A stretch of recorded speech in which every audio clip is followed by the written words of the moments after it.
Hello students, I am Dr. A.B. Patil.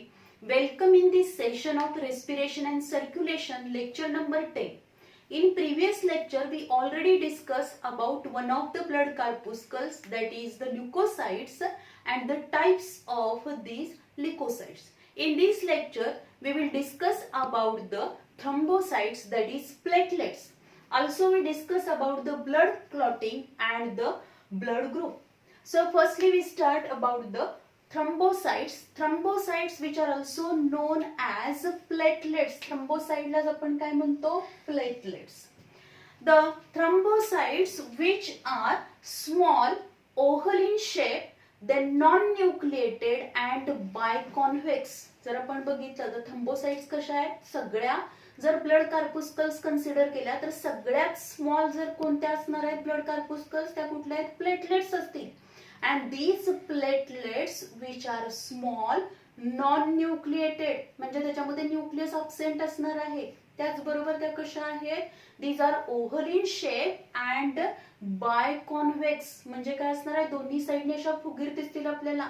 म्हणजे बहिर्वक्र जसा असणार आहे त्या पद्धतीने biconvex असतील त्या. Then these thrombocytes or the platelets which are formed in the bone marrow from one of the large cell which is nothing but the megakaryocytes. Megakaryocyte G large cell which is present in the bone marrow. Bone marrow मध्ये जी megakaryocytes असणार आहेत त्या megakaryocytes पासून काय form होणार आहेत? Platelets form होतात. Then the formation of these platelet which is nothing but the thrombopoiesis. त्यालाच काय म्हटलं तर थ्रोम्बोपोयासिस. त्याला आपण काय म्हणतो? थ्रोम्बोपोयासिस. पोयासिस म्हणजे formation of thrombocytes which is nothing but the thrombopoiesis. And this thrombopoiesis which is takes place from the megakaryocytes of the bone marrow. Then if you observe the size of these thrombocytes प्लेटलेटचा जर आपण size बघितला तर तो size किती आहे? 2.5 to 5 micrometre in diameter. तर त्याचा काय असणार आहे? साइज असेल. The size is 2.5 to 5 micrometre in diameter. Then if you observe the platelet count, जर आपण प्लेटलेट काउंट बघितला तर प्लेटलेट काउंट हा किती असणार आहे? नॉर्मली प्लेटलेट काउंट किती असतो? 2,50,000 to 4,50,000 per cubic millimetre of the blood. म्हणजे 2.5 ते 4.5 लाखापर्यंत काय असणार आहे? पर क्यूबिक मिलीमीटर ऑफ ब्लड काय असतील? प्लेटलेट्स असणार आहेत. मीन्स ऑन एन एव्हरेज काय असणार आहे? 3,50,000 प्लेटलेट्स पर cubic millimetre of the blood present असणार आहेत. Then the life span. आता जर याचा लाईफ स्पॅन आपण बघितला, the life span of the platelet which is 5 to 10 days. म्हणजे ह्या प्लेटलेट फॉर्म झाल्यानंतर एक 5 ते 10 दिवस त्या लाईव्ह राहू शकणार आहेत. That is the life span of the platelet or thrombocyte which is 5 to 10 days. Then if this thrombocyte number is increased, thrombocyteचा नंबर काय झालेला असेल? इन्क्रीज झाला, then this condition is known as thrombocytosis. जेव्हा platelet count हा वाढतो तेव्हा त्या कंडिशनला काय म्हटलं तर थ्रोम्बोसायटोसिस. आणि मोस्टली आपल्याला कधी दिसणार आहे? समजा काय झालेलं आहे, एखादा क्लॉट ब्लड मध्ये कोॲग्युलेशन क्लॉटिंग झालं तर काय होणार आहे? There is a platelet count which can be increase. म्हणजेच this thrombocytosis which is takes place. Then if you observe the thrombocytopenia, already we know that penia means number काय होणार आहे? डिक्रीज होणार आहे. थ्रोम्बोसायटोपिनिया म्हणजेच काय होईल? थ्रोम्बोसाइटचा नंबर काय होणार आहे? डिक्रीज होईल. Whenever the platelet number is decrease and then this condition is known as thrombocytopenia. If you observe these platelet count is decreased which causes internal bleeding. जर प्लेटलेटचा नंबर कमी झाला, बऱ्याच वेळेला तो प्लेटलेटचा नंबर हा अगदी 1.5 लाखावरून 50,000, 10,000, 20,000 पर्यंत पण काय होतो? प्लेटलेटचा नंबर डिक्रीज होणार आहे. 5,000 पर्यंत पण काही वेळा काय होतो? प्लेटलेट काउंट हा कमी होत जातो. आणि यामुळे काय होतं? इंटरनल ब्लिडिंग होणार आहे. मोस्टली आपल्याला बऱ्याच वेळेला डेंग्यू मध्ये, मलेरिया मध्ये आपण बघतो की इंटरनल ब्लिडिंग होणार आहे ड्यू टू डिक्रीज प्लेटलेटचा नंबर डिक्रीज झाला की काय होणार आहे, इंटरनल ब्लिडिंग होऊ शकतं. Then these platelets which secrete thromboplastin, हे जे काय प्लेटलेट्स आहेत ते काय सिक्रेट करतात, थ्रोम्बोप्लास्टिन सिक्रेट करतात, which play very important role in the coagulation of blood, clotting of blood. रक्त साकळण्याची जी प्रोसेस आहे ती होण्यासाठी या प्लेटलेट्स काय करणार आहेत, थ्रोम्बोप्लास्टिन सिक्रेट करतात. As well as the platelets secrete serotonin. काय सिक्रेट करतील त्या, सेरोटोनिन सिक्रेट करतात. And this serotonin which is act as a local vasoconstrictor म्हणून ते काय होईल, काम करणार आहे. As well as this serotonin play important role in the aggregation of the platelet to promote the coagulation process. म्हणजेच blood क्लॉटिंगची प्रोसेस होण्यासाठी ज्या काही प्लेटलेट्स आहेत त्यांना ऍग्रिगेट करण्याचं काम सुद्धा कोण करणार आहेत, हे सेरोटोनिन करेल. त्याचबरोबर ते काय म्हणून ऍक्ट होतं, which is act as a vasoconstrictor म्हणून पण ते काय करणार आहे, ऍक्ट होईल. म्हणजेच काय करणार आहे, कॉन्स्ट्रिक्ट म्हणजे आकुंचन करणार आहे. तिथल्या लोकल ज्या काही वेसल्स असतील त्यांना काय करेल, कॉन्स्ट्रिक्ट करेल. म्हणजेच काय होणार आहे की ज्यामुळे ब्लड फ्लो हा काय होणार आहे, कमी होऊ शकेल. As well as aggregation of the प्लेटलेटला ऍग्रिगेट करणार की ज्यामुळे ब्लड कोॲग्युलेशनची प्रोसेस काय होऊ शकेल, फास्टली होईल. So this is all about the thrombocytes or the platelet. या थ्रोम्बोसाइट्स मध्ये आपण या सगळ्या टर्म्स बघितल्या, थ्रोम्बोपोएसिस, थ्रोम्बोसाइटोसिस, देन thrombocytopenia असेल. Then also these thrombocytes which are formed from the megakaryocytes of the bone marrow. Then we discuss about the blood clotting. त्यानंतर आपण बघणार आहोत ब्लड क्लॉटिंग और coagulation of blood. What is mean by blood clotting, blood clotting की ज्याला आपण मराठीमध्ये काय म्हणतो, रक्त साखळण्याची प्रोसेस असेल. आता ब्लड क्लॉटिंग और the coagulation of blood is nothing but the liquid blood is converted into semi solid jelly like substance. जे काही ब्लड आहे ते लिक्विड असणार आहे, it is a liquid connective tissue. पण जर समजा एखादी इंजुरी झाली तर अशा वेळी रक्तप्रवाह थांबवण्यासाठी तिथून जे काही ब्लड आहे ते ब्लड लॉस होऊ नये ते थांबवण्यासाठी काय केलं जाणार आहे, this blood, liquid blood is converted into semi solid jelly like substance and this process is known as coagulation of blood और ब्लड क्लॉटिंग. त्याला म्हटलं तर blood clotting. But if you observe, whenever the blood is present in the blood vessel, पण जेव्हा हे काय व्हायला लागले, ब्लड जेव्हा ब्लड वेसल मधून आपल्या बॉडीमध्ये सगळीकडे सर्क्युलेट होतं, at that time this blood clotting और coagulation process is not takes place because in the blood heparin is present. आपल्या ब्लड मध्ये काय प्रेझेंट असणार आहे, हिपॅरिन प्रेझेंट असेल की जो अँटी कोॲग्युलंट म्हणून काय करतो, तिथं काम करणार. ॲज वेल ॲज तिथं अँटी थ्रॉम्बिन पण प्रेझेंट असणार आहे. So this whenever the blood is present in the blood vessel, at that time there is no coagulation of blood due to presence of the heparin. But if there is a injury, means this coagulation process which is a intrinsic or extrinsic, म्हणजे समजा एखादा foreign substance जर ब्लडच्या contact मध्ये आला आणि त्यामुळे internal bleeding झालं, internally काय झाली, एखाद्या जी काही आपली ब्लड वेसल असेल, कॅपिलरी असेल, त्याला काय झालेलं असणार आहे, ती डॅमेज झाली आणि इंटरनल ब्लिडिंग सुरू झालं, देन इंट्रेन्सिक प्रोसेस होईल, कोॲग्युलेशनची प्रोसेस इंट्रेन्सिक होणार.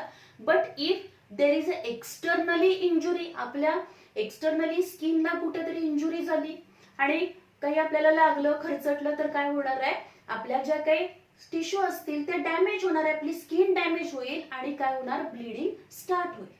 Then this process is the extrinsic process. त्याला आपण extrinsic process म्हणतो.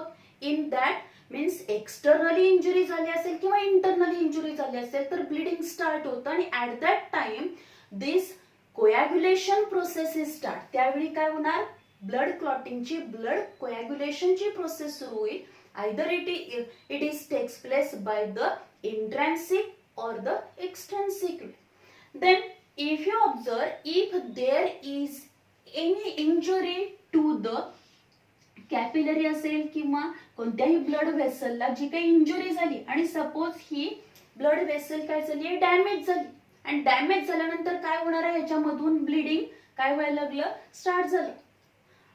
whenever there is any injury at that site, the aggregation of the platelet, जिथं आपल्याला इंजुरी होणार आहे आणि ब्लिडिंग स्टार्ट झालं की त्या इंजुरीच्या तिथं at the site of injury the aggregation of the platelets is takes place. म्हणजे काय होणार आहे, सगळ्या ज्या काही प्लेटलेट्स असतील त्या तिथं काय होतील, एकत्र येणार आहेत, ऍग्रिगेट होतील.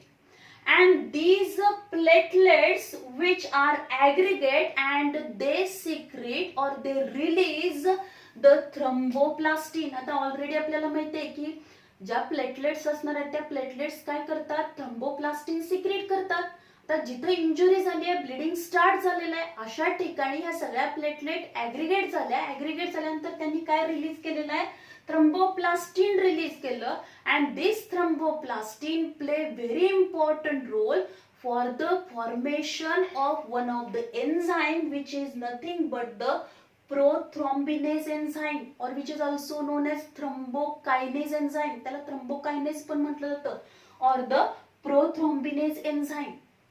म्हणजेच ज्या ठिकाणी इंजुरी झाली आहे तिथं सगळ्या प्लेटलेट्स काय होणार आहेत, these all platelets, या सगळ्या प्लेटलेट्स काय होणार, इथं सगळ्या ऍग्रिगेट झाल्या या सगळ्या प्लेटलेट्स. त्या प्लेटलेट्सनी काय केलं, they release the thromboplastin release झाल्यानंतर ते थ्रोम्बोप्लास्टिन रिलीज झालं की this thromboplastin which play very important role for the formation of one of the enzyme which is nothing but the prothrombinase.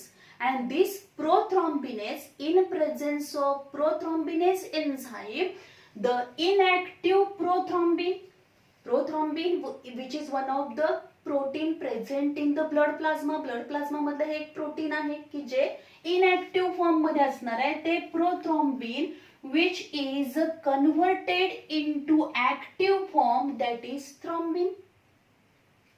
In presence of prothrombinase enzyme and calcium, या दोन्हीच्या प्रेझेन्सी मध्ये काय होणार आहे, इनएक्टिव्ह प्रोथ्रॉम्बिनचं कन्व्हर्जन हे active thrombin मध्ये होईल.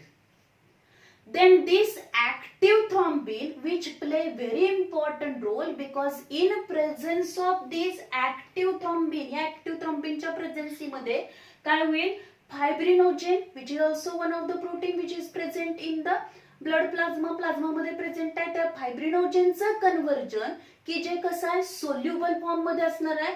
दिस fibrinogen in presence of thrombin it is converted into insoluble fibrin. त्याचं कन्व्हर्जन कशामध्ये होणार, इनसोल्युबल फायब्रिन फायबर्स मध्ये होईल.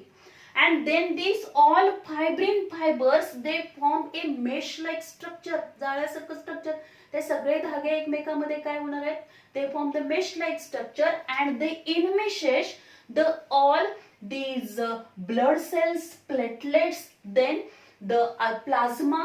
सगळं जे काय असणार आहे ते काय होतील, हे सगळे ह्या जे काय मेश लाईक स्ट्रक्चर या फायब्रिन फायबर्सने असं जाळं स्ट्रक्चर फॉर्म केले, त्याच्यामध्ये हे सगळ्या ज्या काही ब्लड सेल्स असतील, त्याचबरोबर प्लेटलेट्स म्हणजे सगळ्या ब्लड सेल्स असणार आहेत, फायब्रिन फायबर्स असतील, प्लेटलेट्स असतील, ते सगळे याच्यामध्ये अडकणार आहेत. And then this liquid blood which is converted into semi solid jelly like substance means there is a formation of clot. तिथे काय फॉर्म होणार, क्लॉट फॉर्म होणार आहे. And then the bleeding is stop. आणि मग काय होईल, ही ब्लड कोॲग्युलेशनची प्रोसेस कंप्लीट झाली की जो काही ब्लिडिंग होणार आहे ते काय होईल, स्टॉप होईल. So for this process is takes place very step wise manner. अगदी स्टेप वाईज मॅनर मध्येच ही प्रोसेस होणार आहे. आणि या स्टेप वाईज मॅनर मध्ये ही सगळी प्रोसेस कंप्लीट होण्यासाठी जवळजवळ 2 ते 5 मिनिटाचा वेळ लागतो. आणि यासाठी ही for the coagulation of blood or for the clotting of blood 12 factors are essential. किती फॅक्टर्स लागणार आहेत, 12 फॅक्टर्स, 12 फॅक्टर्स इसेन्शियल असणार आहेत. These factors are very essential to carry out whole this process in the step wise manner. आता हे factor कोणते आहेत, तर फर्स्ट फॅक्टर जो काही पहिला फॅक्टर आहे याच्यामधला ब्लड क्लॉटिंग फॅक्टर नंबर 1. आता याला नंबर देताना रोमन नंबर दिलेला आहे. First which is nothing but the fibrinogen. Then the second factor आहे prothrombin. Then the third factor जो असणार आहे, this third factor which is nothing but the thromboplastin. Then the fourth factor which is nothing but the calcium ions. Third factor कुठला आहे, calcium ions असतील. त्यानंतर next आहे fifth factor, that is the proaccelerin और the liable factor पण त्याला म्हटलं जातं. देन द नेक्स्ट फॅक्टर जर आपण बघितला, आता फिफ्थ फॅक्टर पर्यंत आपण बघितला. First factor fibrinogen, second prothrombin, third factor आहे थ्रोम्बोप्लास्टिन, फोर्थ फॅक्टर जो असणार आहे कॅल्शियम आयन्स, फिफ्थ फॅक्टर प्रोॲसिलिन और the liable factor. But the six factor जो असणार आहे, दिस सिक्स फॅक्टर विच इज इनएक्टिव्ह, तो इनएक्टिव्ह असल्यामुळं तो ब्लड कोॲग्युलेशन मध्ये इन्व्हॉल्व नाहीये. डायरेक्टली याच्यामध्ये 7 नंबरचा फॅक्टर येणार आहे, that is proconvertin or the stable factor. Then the next असेल 8 नंबरचा फॅक्टर येईल, that is factor number 8, that is anti haemophilic globulin. Then 9 number factor, that is Christmas factor. Then 10 number factor, that is Steward power factor. Then 11 number आपण बघितला, म्हणजे आता इथे जर आपण बघितलं 11 नंबर रोमन हेनी जर बघितला तर 11 नंबरचा कुठला आहे, प्लाझ्मा थ्रोम्बोप्लास्टिन अँटीसिडेंट हा असेल. देन 12 नंबरचा फॅक्टर जो असणार आहे तो हेगमन फॅक्टर और the contact factor. And the 13 number factor which is nothing but the fibrin stabilising factor. तर 12 फॅक्टर याच्यामध्ये इन्व्हॉल्व आहेत. जर रोमन आपण जर त्याला नंबर टाकले तर आपल्याला शेवटचा फॅक्टर जो असणार आहे त्याला किती नंबर आलेला आहे, 13 आलेला आहे. कारण 6 नंबरचा फॅक्टर हा काय आहे, इनएक्टिव्ह आहे. त्यामुळे फिफ्थ नंतर डायरेक्ट काय येणार आहे, 7, 8, 9, 10, 11, 12, 13 येतील. असे एकूण 12 फॅक्टर हे कशासाठी इसेन्शियल असणार आहे. These are essential to carry out the coagulation of the blood और the clotting of the blood. Coagulation और क्लॉटिंग ऑफ ब्लड याच्यावरती आपल्याला शॉर्ट नोट पण विचारली जाते. Write a note on clotting of blood. एकदम सिंपल प्रोसेस आहे ही. Liquid blood is converted into semi solid jelly like substance known as coagulation of blood. याच्यामध्ये 3 स्टेप्स आपण लक्षात ठेवायच्या. जिथं इंजुरी होणार आहे at that site of the injury platelets are aggregate, they release thromboplastin which is essential or which form the prothrombinase enzyme. In presence of prothrombinase enzyme, the inactive prothrombin is converted into thrombin. Active form, that is the thrombin. In presence of thrombin, fibrinogen, soluble fibrinogen is converted into insoluble fibrin fibers, and yeah, fibrin fibers which form the mesh like structure in which there is an enmeshment of the blood cells and the plasma. So this is all about the coagulation of the blood, and we already studied in the heredity, inheritance and variation chapter मध्ये आपण बघितलं होता haemophilia. जर समजा याच्यामधला factor number 8 आणि factor number 9 जर absent असेल तर आपल्याला दिसत होतं की छोटासा जरी कट झाला तर त्या पर्सन मध्ये काय होणार आहे, कंटिन्युअस ब्लीडिंग होणार आहे. So these 12 factors which are very essential for the coagulation of the blood. Then we discuss about the blood groups. त्यानंतर जो आपल्याला बघायचा आहे तो म्हणजे काय, blood groups. If you observe in human being, ABO blood group system is present. Human being मध्ये कोणती blood group system आहे, ABO blood group system आहे. This blood group system which is firstly discovered by the Carl Landsteiner in 1900. 1900 मध्ये Carl लँडस्टीनरनी पहिल्यांदा ही काय केलेली आहे, ABO blood group system जी आहे ती शोधली, डिस्कवर्ड केलेली आहे. Karl Landsteiner in 1900 discovered ABO blood group system. Afterwards त्याचे 2 स्टुडंट्स होते, डी कॅस्टेलो अँड स्टोरली. हे जे असणार आहेत त्यांनी 1902 मध्ये अजून एक ब्लड ग्रुप शोधून काढला आणि तो म्हणजे कोणता, AB blood group. AB blood group. सुरुवातीला लँडस्टीनरनी फक्त 3 ब्लड ग्रुप सांगितले होते, blood group A, blood group B, blood group O. पण त्यानंतर त्याच्या स्टुडंट्सनी याच्यावरती अजून वर्क केलेलं आणि काही ह्युमन बिंग मध्ये आपण जर बघितलं तर आपल्याला AB ब्लड ग्रुप पण पाहायला मिळतो. देन दिस ABO ब्लड ग्रुप सिस्टीम, आता ही जी ABO ब्लड ग्रुप सिस्टीम आहे त्याच्यामध्ये जर आपण बघितलं it is based on the which type of the antigens which are present on our RBCs. आपल्या ज्या काही RBCs आहेत त्या RBCs वरती जे अँटीजन्स प्रेझेंट आहेत त्या अँटीजन वरून काय असणार आहे, ब्लड ग्रुप सिस्टीम आपण काय करू शकतो, फाइंड आउट करू शकतो. म्हणजे जर आपण बघितलं तर आपल्याला काय दिसेल, 4 टाइपचे ब्लड ग्रुप्स आपल्याला पाहायला मिळतात. जर आपण या चार्ट मध्ये बघितलं तर आपल्याला असं लक्षात येईल, if the blood group is ए, जर ब्लड ग्रुप काय असेल, ए असेल, तर काय असणार आहे, ऑन द आरबीसी, ज्या काही आरबीसी असणार आहेत त्या आरबीसी वरती काय असणार आहेत, only antigen A is present. RBC वरती काय असणार आहे, ओनली अँटीजन ए प्रेझेंट असणार आहे.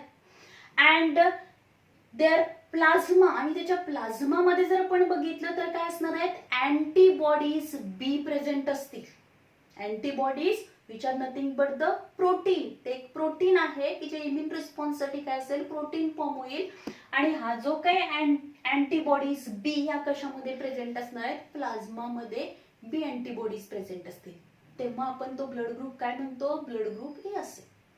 आता एखाद्या पर्सनचा ब्लड ग्रुप ए असेल तर त्या पर्सनला जे काही ब्लड दिलं जाणार आहे, म्हणजे आपण जर बघितलं जे काही एखादी इंजुरी झाली, एखादा ऍक्सिडेंट झाला तर काय केलं जाणार आहे, ब्लड ट्रान्सफ्युजनची वेळ येणार आहे. अशा वेळी जो ब्लड देणारा असतो त्याला काय म्हटलं तर डोनर म्हटलं जातं, आणि ज्याला ब्लड दिलं जातं this is nothing but the recipient.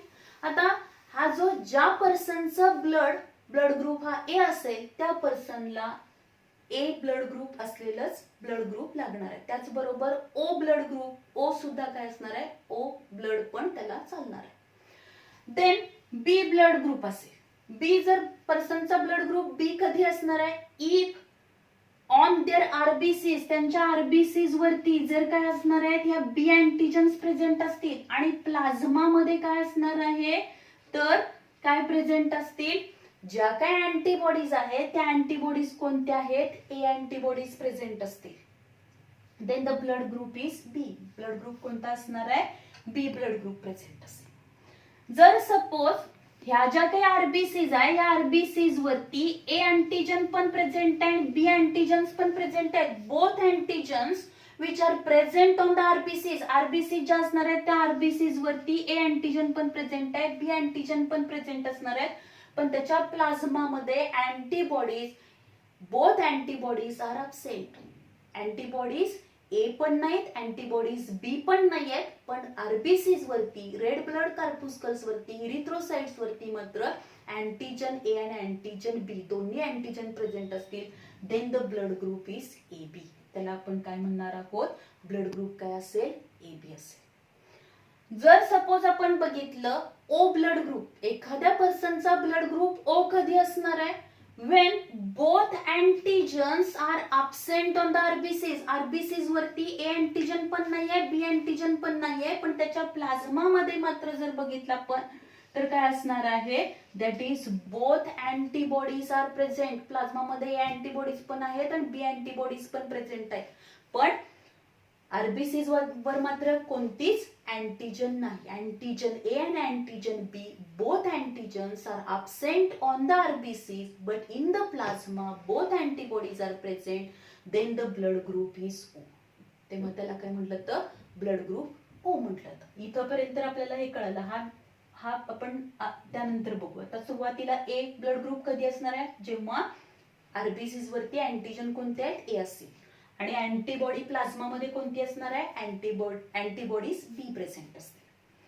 Blood group B असेल तेव्हा आरबीसीज वरती antigens, on the RBCs B antigens are present, and in the plasma antibodies A are present. When the blood group is AB, on the RBCs both antigens are present, but in the plasma both antibodies are absent.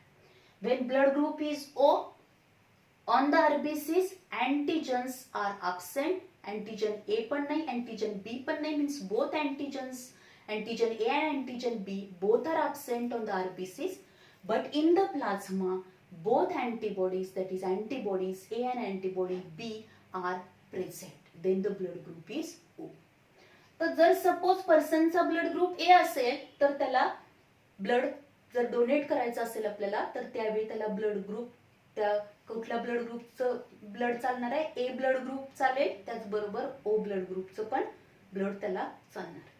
Then if the म्हणजे donors, त्याला जो blood donate करणार आहे त्याचा blood group कोणता पाहिजे, बी blood group असलेला person असेल तर त्याला जो देणारा डोनेट करणारा जो पर्सन असेल त्याचा ब्लड ग्रुप कोणता पाहिजे, एक तर तो बी असेल किंवा ओ असेल. जर suppose A B blood group असेल तर त्या पर्सनला ए बी, एखाद जो डोनर आहे त्याचा ए बी ब्लड ग्रुप असेल तरी चालेल, किंवा ए असेल तरी चालू शकतो, बी असेल तरी चालू शकतो, किंवा ओ असेल तरी सुद्धा चालू शकतो. पण जर पर्सनचा समजा ब्लड ग्रुप हे ओ असेल तर त्या पर्सनला जो डोनेट करणार आहे, ब्लड देणार आहे, त्या डोनरचा ब्लड ग्रुप हा ओच असला पाहिजे. ओला ओच ब्लड ग्रुप लागणार आहे. म्हणजे इथं जर आपण बघितलं तर युनिव्हर्सल डोनर कोण आहे, universal donor is O. O is the person which having the blood group O which is a universal donor, कारण त्याचं ब्लड हे ए ब्लड ग्रुप असलेल्या पर्सनला पण चालणार आहे, बी असलेल्याला पण चालणार आहे, ए बी असलेल्याला तर चालणारच आहे, आणि ओला तर ओच लागणार आहे. आणि युनिव्हर्सल रिसिपियंट कोण आहे की ज्याला सगळ्याच ब्लड ग्रुप असलेल्या पर्सनचा ब्लड चालू शकता असा जो आहे तो म्हणजे ए बी. ज्या पर्सनचा ब्लड ग्रुप हा ए बी असेल which can receive the blood group of the A B और the O. So universal donor is the O and universal recipient which is nothing but the AB blood. Then so this is all about the blood group. आता हे blood group जे असणार आहे AB blood group system which play very important role because whenever there is a blood transfusion at that time the blood group checking which is carried out. पहिल्यांदा process काय केली जाते, ज्याला ब्लड द्यायचं आहे रिसिपियंट आणि डोनर या दोन्हीचा ब्लड ग्रुप काय झाला पाहिजे, मॅच झाला पाहिजे. Then there is a transfusion of the blood. Then if you observe in the 1940 मध्ये the scientist Landsteiner and the Wiener नावाचे दोन सायंटिस्ट होते, and this Landsteiner and Wiener that is his co-worker, they find out that is one of the antigen which is also present on the RBCs, and they discovered this another type of the antigen on the rhesus monkey. rhesus monkey च्या RBCs वरती त्यांना एक वेगळ्या प्रकारचे antigen पाहायला मिळाले, and this antigen is known as RH antigen. त्याला RH antigen म्हटलं जातं किंवा RH फॅक्टर म्हटलं जातं किंवा त्याला D antigen पण म्हटलं जातं. This is called as a D antigen or the RH factor, which is firstly observed on the rhesus monkey च्या RBCs वरती ते सापडलेलं आहे आणि त्यावरून त्याला नाव काय दिलेलं आहे, RH factor or the D antigen. And then the Landsteiner and his co-worker also observed in the human being RBCs also this D antigen, that is RH factor, is present. That is 80% human beings having this RH factor. 80% लोकांमध्ये हा RH factor त्यांच्या RBCs वरती present असणार आहे. And then the blood group is RH positive. मग जर blood group B असेल समजा, म्हणजे त्याच्या RBCs वरती बी अँटीजन प्रेझेंट असतील आणि त्याच्या बरोबर डी अँटीजन म्हणजे RH फॅक्टर पण प्रेझेंट आहे, अशा वेळी त्या पर्सनचा ब्लड ग्रुप काय होणार आहे, BRH पॉझिटिव्ह आपण म्हणतो. किंवा समजा ए पॉझिटिव्ह आहे म्हणजे त्याच्या RBCs वरती ए अँटीजन प्रेझेंट आहे, along with this A antigen also on the RBCs antigen D is present as means RH factor त्याच्यावरती प्रेझेंट आहे, then the blood group is A positive. त्याला त्या ब्लड ग्रुपला आपण म्हणतो A positive. Means 80% human being having this RH factor and that is the remaining persons where the RH factor is absent, म्हणजे ज्या person मध्ये हा RH फॅक्टर RBCs वरती absent असेल then the blood group is RH negative. आपण काय म्हणणार आहोत, RH negative. म्हणजे RBCs वरती if on their RBCs the RH factor or the D antigens are absent, then the blood group is RH negative. Then if you observe, whenever there is a transfusion of the blood, जेव्हा blood transfusion केलं जाणार आहे, whenever there is a checking of the match केला जातो, जेव्हा blood group match केला जातो, at that time also RH factor is checked. म्हणजे RH पॉझिटिव्ह असेल तर त्याला BRH पॉझिटिव्ह असेल तर त्याला BRH पॉझिटिव्ह हाच पाहिजे, म्हणजे पॉझिटिव्ह म्हणजे RH फॅक्टर पण काय पाहिजे, मॅच झाला पाहिजे. But if you observe there are some cases of the मिसमॅचिंगच्या काही केसेस आपल्याला पाहायला मिळतात. If the mother having negative, जर मदर मध्ये काय असेल, if the mother having negative RH negative blood असेल मदर मध्ये, आणि जर सपोज जे काही फिटस आहे त्या फिटस मध्ये काय असणार आहे, RH पॉझिटिव्ह काय असणार आहे, ब्लड ग्रुप असेल. आता suppose if there is a pregnancy and the mother having the positive RH positive blood group आहे, सॉरी मदर मध्ये RH निगेटिव्ह ब्लड ग्रुप असेल and fetus blood which having the RH positive blood group आहे. Then if you observe, whenever the fetus is present in the uterus of mother, at that time the fetus blood which is not come in contact with the mother's blood, because the mother and fetus blood which is separated due to the placenta आहे, दोन्ही मध्ये placenta आहे, त्यामुळे हे blood काय असणार आहे, एकमेकाच्या कॉन्टॅक्ट मध्ये येणार नाही. But at the time of delivery, पण डिलिव्हरीच्या वेळी काय होऊ शकणार आहे, if small amount of the blood of mother that is negative RH negative blood of the mother come in contact with that is the baby's blood, that is fetus blood च्या contact मध्ये आलं, then at that time the mother blood produce the antibodies against this positive RH positive च्या against काय करणार आहे, हा RH negative काय करेल, अँटीबॉडी प्रोड्यूस करेल. If there is this delivery is safe असणार आहे, म्हणजे पहिली डिलिव्हरी असेल त्या पहिल्या डिलिव्हरीच्या वेळेला काय झालेलं आहे, पहिल्या प्रेग्नन्सीच्या वेळेला मदरचा ब्लड ग्रुप हा निगेटिव्ह आहे आणि फिटस जे बाळ असणार आहे गर्भाशयात त्या बाळाचा ब्लड ग्रुप हा पॉझिटिव्ह आहे. अशा कंडिशनला मदरचं ब्लड आणि जे काही फिटस आहे त्या फिटसचं ब्लड हे दोन्ही काय होऊ शकत नाही, एकमेकाच्या कॉन्टॅक्ट मध्ये येणार नाही, कारण काय प्लासेंटा आहे. पण जेव्हा डिलिव्हरी होणार आहे, ते बेबी जेव्हा बाहेर येणार आहे त्यावेळी जर सपोज काय झालेलं आहे, समजा एखाद्या वेळेला जर या मदरचं ब्लड आणि फिटसचं ब्लड हे एकमेकाच्या कॉन्टॅक्ट मध्ये आले, स्मॉल अमाऊंट मध्ये जरी कॉन्टॅक्ट मध्ये आले, तर काय करणार आहे, मदरचं ब्लड जे निगेटिव्ह आहे, RH निगेटिव्ह आहे, ते काय करेल, याच्या अगेन्स्ट काय करणार आहे, अँटीबॉडीज प्रोड्यूस करेल.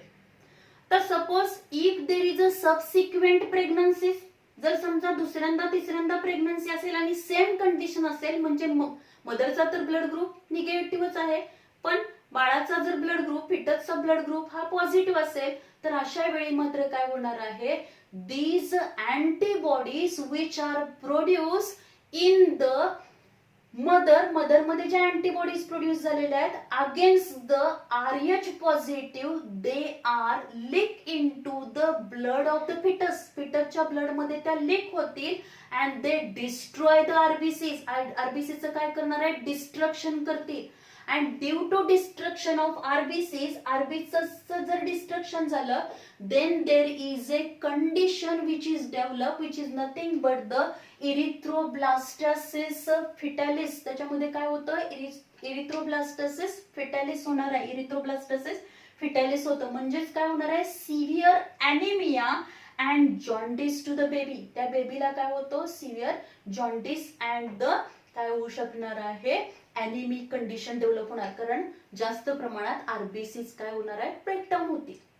मग अशी कंडिशन जर असेल, पहिल्यांदाच जर फर्स्ट टाइम जेव्हा ती काय असेल, फिमेल प्रेग्नंट असेल आणि सपोज अशी कंडिशन डेव्हलप झाली असेल की त्या फिमेलचा ब्लड ग्रुप हा निगेटिव्ह आहे, दॅट इज RH निगेटिव्ह आहे आणि फिटसचा ब्लड ग्रुप हा काय असणार आहे, पॉझिटिव्ह असेल, देन आफ्टर डिलिव्हरी झाल्यानंतर तिला काय दिलं जाणार आहे, द टू प्रिव्हेंट म्हणजे जे काही सबसिक्वेंट प्रेग्नन्सीच्या वेळी जे काही बेबी असेल त्या फिटस मध्ये इरिथ्रोब्लास्टोसिस फिटॅलिस होऊ नये म्हणून to prevent this erythroblastosis fetalis the anti-RH antibodies which are given to the mother.